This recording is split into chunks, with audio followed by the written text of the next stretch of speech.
বেশ ইন্টারেস্টিং একটি কথা শুনেছি আজকে, সেটি হচ্ছে জামায়াত ক্ষমতায় গেলে যদি জলাবদ্ধতা নিরসন করতে না পারে তাহলে মেয়র ও কাউন্সিলরদের 4 বার পচা গলা পানিতে চুবানো হবে বলে জানিয়েছেন জামায়াতের আমির। তিনি একটি প্রচারণায় এই কথাটা বলেছেন। শুনতে বেশ ভালো একটি কথা। জলাবদ্ধতা নিরসনে পলিসিগত আসলে পদক্ষেপগুলো কি হবে? যেমন তারেক রহমান জলাবদ্ধতা নিরসন ও পানি ধরে রাখার বিষয়টিকে বেসিক প্ল্যান বলেছেন, সারা দেশে 20,000 কিলোমিটার খাল খনন করার কথা বলেছেন। আপনারা এমন কি করবেন যেন মেয়র কাউন্সিলররা ওই পচা পানির চুবানিটা খেতে না হয়? ধন্যবাদ আপনাকে। আমরা এক্সপার্টদেরকে নিয়ে বসেছিলাম। তাদের স্পেসিফিক রিকমেন্ডেশন এক্ষেত্রে আছে। মোটা দাগে যে সমস্যাটা আমাদের যেই জলাশয়গুলো আছে এগুলো বেদখল হয়ে গিয়েছে। ঢাকা শহরে যেখান থেকে পানিগুলা নিষ্কাশনের ব্যবস্থা করা হয়েছিল, সেই জিয়াউর রহমানের খাল খনন কর্মসূচি বলেন এবং তারপরে ঢাকার যেই এগুলো ছিল, সারা দেশের যে জলাশয়গুলো ছিল, এইগুলা মোরনলেস বেদখল হয়ে যাওয়ার কারণে খাল বিল এগুলো ভরাট হয়ে যাওয়ার কারণে জলাবদ্ধতার সৃষ্টি হচ্ছে। আমার বাসার পাশে আমি যদিও এমপি ক্যান্ডিডেট পাবনার, কিন্তু আমার যে কারেন্ট রেসিডেন্সি বনানীতে আমাদের বাসার সামনে যে খালটা রয়েছে সেখানেও আমরা দেখেছি আরেকটি বড় সমস্যা, যেটা সোয়ারেজের যেই সেগুলা যে পড়ছে হলো খালগুলাতে।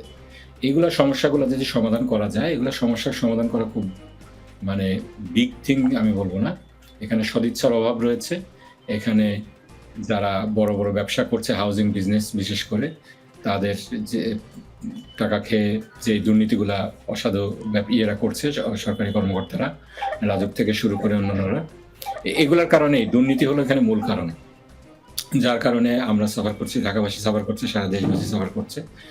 এটা যদি দুর্নীতির মূলোৎপাটন করা যায়, আমাদের যে অরিজিনাল জলাশয়গুলো রয়েছে এগুলো যদি পুনরুদ্ধার করা যায়, তাহলে এটা সমাধান সম্ভব বলে আমি মনে করি। আচ্ছা, এই জলাবদ্ধতা নিরসনের জন্য যতবারই চেষ্টা হয়েছে, আপনি দুর্নীতির কথা বলছেন, দুর্নীতির কারণে এগুলো হয়েছে অবশ্যই, কিন্তু নিরসনের কিছু কিছু চেষ্টা যতবার হয়েছে আমরা ততবার দেখেছি অলরেডি এস্টাবলিশড স্ট্রাকচার যেগুলো দুর্নীতির কারণেই হয়তো হয়েছে, সেই জায়গায় মানুষজন থাকে এবং তখন ওই কাজটা করতে গেলেই তখন হচ্ছে যে একটা জনগণের বিরুদ্ধে যায় এমন এক ধরনের পরিস্থিতি তৈরি হয়। এমনটা যদি হয়, সেই জায়গাগুলো আপনারা মোকাবেলা করবেন কিভাবে? না, জনগণের সুবিধা অসুবিধার বিষয়গুলোতে দেখতে হবে। সেখানে আপনার দুর্নীতিকে প্রশ্রয় দেওয়া যাবে না, এটা হলো বটম লাইন।